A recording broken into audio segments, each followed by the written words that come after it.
Bienvenue dans cette nouvelle édition du 12-15. Au sommaire, c'était le 28 mai 1975, initié par la signature du traité de Lagos. La communauté économique des États de l'Afrique de l'Ouest, la CEDEAO, était créée. L'organisation sous-régionale a fêté ses 40 ans jeudi et l'heure était au bilan. Après avoir passé 18 mois à la tête de l'État, le président malgache Erason Armampian a été destitué ce mardi 26 mai par plus de 2/3 de l'Assemblée nationale. Le dossier se trouve aujourd'hui entre les mains de la Haute Cour constitutionnelle.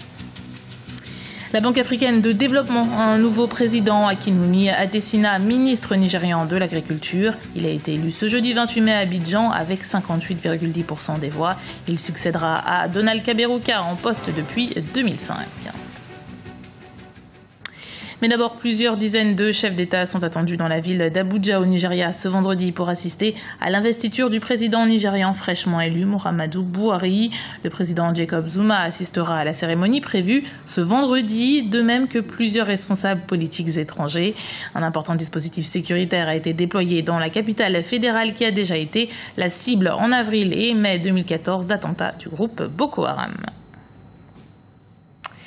Ce jeudi 28 mai a marqué les 40 ans de la CEDEAO, la communauté économique des États de l'Afrique de l'Ouest, née dans les années 70 à Lagos, au Nigeria, avec l'ambition de maintenir une économie stable. L'organisation compte aujourd'hui 15 membres de la sous-région. Ibra Radinjai.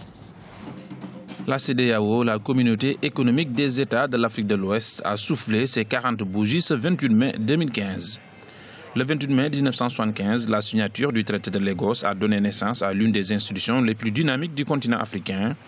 Elle compte aujourd'hui 15 membres et se fixe comme objectif de promouvoir la coopération et l'intégration entre ses différents États membres. La réalisation la plus importante jusqu'à présent, c'est que la CEDEAO a réussi à conserver son unité malgré de nombreux défis ces 40 années. Du Mali, en passant par le Burkina Faso, la CEDEAO joue un rôle crucial dans le maintien de la paix et dans la résolution des conflits en Afrique. J'espère bien que la plupart des institutions régionales vont suivre un peu cette dynamique-là, qui pour l'instant est une dynamique qui est très très positive. La CEDEAO apparaît être une zone, tout ce qui est stratégie économique, dynamique économique, des dynamiques sociales sont les dynamiques qui sont très très très très profitables pour l'Afrique et il serait peut-être souhaitable que la plupart des unions économiques et politiques africaines puissent regarder un peu ce qui se passe au niveau de la CEDEAO. On n'a qu'à voir toutes les crises politiques qu'il y a eu, ces crises politiques-là, le Burkina Faso, le Mali, ce sont des crises politiques qui ont été gérées avec une coopération, une collaboration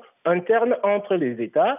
On a eu le Togo au niveau des élections présidentielles. Les choses se sont, si vous voulez, arrangées. Donc, ça veut dire que c'est une institution qui est déjà relativement adulte et mûre. C'est une des parties de l'Afrique qui tire l'Afrique pour l'instant vers le haut dans tous les domaines. L'institution sous-régionale de l'Afrique de l'Ouest joue également sa partition dans l'organisation des élections.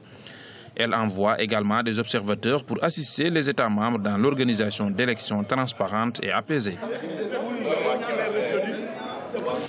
Journée internationale des casques bleus ce vendredi 29 mai. Une cérémonie sera organisée dès 10h, heure locale au siège des Nations Unies pour rendre hommage aux 126 soldats disparus au cours de leur mission en 2014. Depuis 1948, date de la première opération de maintien de la paix mandatée par l'ONU. 71 missions ont été lancées. 1 million de militaires, policiers et personnels civils ont été déployés, dont 125 000 sont encore sur le terrain. La spécificité des casques bleus, c'est aussi que 122 États membres participent à la composition de cette force. Un atout, mais aussi une complication, comme l'explique l'analyste politique Boubacar Ba. Aujourd'hui, c'est la journée mondiale des casques bleus. Il faut quand même savoir que sont sur le continent dans différents endroits, mais elles payent quand même un très lourd tribut. Et c'est le cas au Mali où il y a 36 casques bleus qui ont été tués, 150 blessés et près de 80 attaques subies.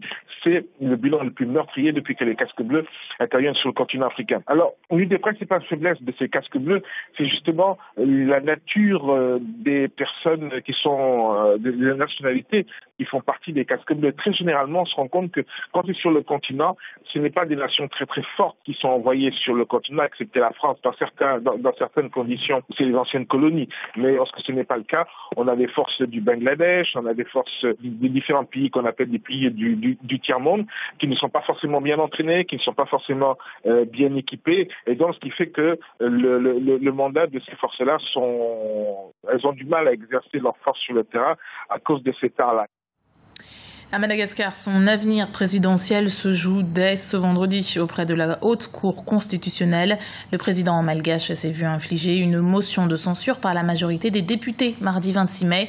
Des élus qui reprochent au président des violations de la Constitution 18 mois après son accès à la magistrature suprême. Aminata Jack. À Madagascar, le vote de la destitution du président R. Rajoelina-Mampiane risque d'enfoncer le pays dans une crise politique.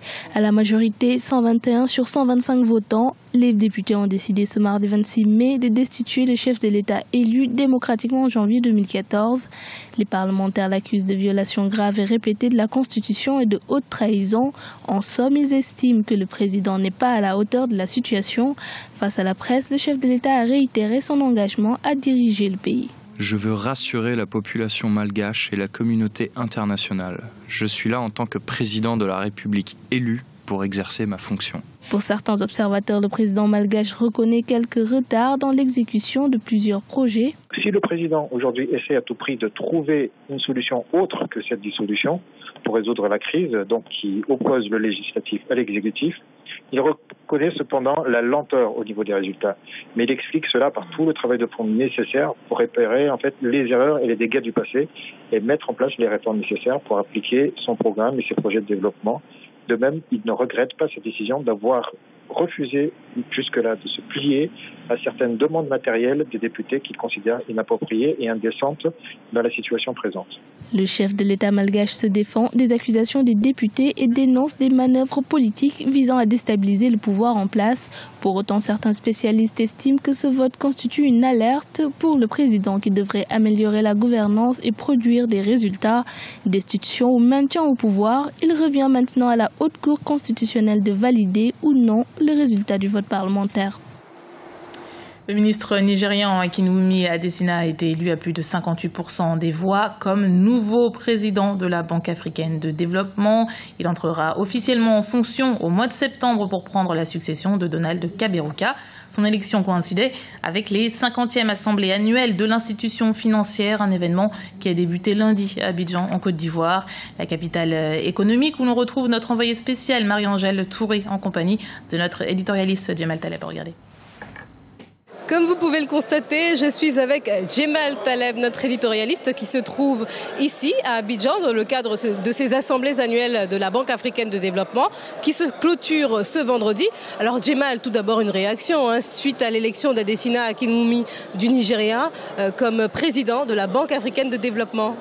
Alors c'est une élection importante, c'est une élection qui est arrivée à un 6e tour, c'est-à-dire que là où il y avait beaucoup de candidats, et le Nigérian, donc M. Akinwumi, n'était pas forcément le plus attendu. Il a, semble-t-il, fait une campagne agressive, importante.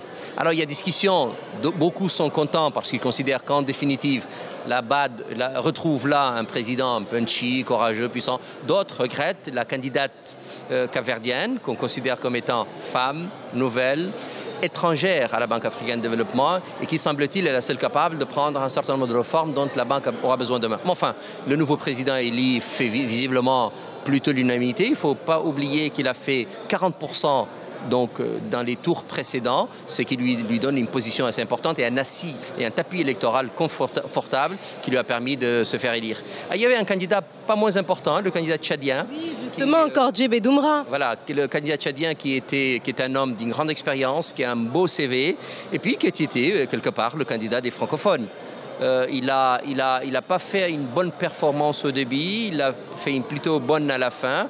Et il s'est classé à la fin donc en 2e position, ce qui ne lui donne évidemment pas un score ridicule. Mais enfin, voilà, là-bas d'un nouveau président, des assemblées annuelles qui marchent très bien, ça reste une institution financière importante pour le continent africain, un prêteur de dernier ressort qui a une activité en même temps dans le privé importante, dont les Africains peuvent de toute façon être fiers. Il ne faut pas oublier 2 éléments importants. Le premier, c'est que la Banque africaine de développement est sortie depuis maintenant 15 ans d'une situation chaotique. Le premier travail a été fait par le président Kabaj et le deuxième travail, qui est donc la consolidation des acquis de la banque, ont été incontestablement faits par Kaberuka. Il n'a aucune raison de réjouir de son bilan. Il part avec un bilan absolument positif. Il y a par-ci et par-là un travail qui aurait dû être fait sur le personnel, on dit que la banque est une banque qui dépense beaucoup, mais le socle donc de confiance de la banque est là, la levée de fonds est là, la consolidation donc de la part du privé de la BAD est là, et donc Kaberuka, de ce point de vue-là, peut absolument partir avec le sentiment du travail accompli. Merci à vous, Jemal Taleb. Alors, chers téléspectateurs, c'est ainsi que nous clôturons ces assemblées de la Banque africaine de développement qui se sont déroulées de lundi jusqu'à ce vendredi à Abidjan, en Côte d'Ivoire. C'était le journal de la rédaction. Merci de l'avoir suivi. Retrouvez dans un instant une nouvelle édition du 12-15 sur Africa 24.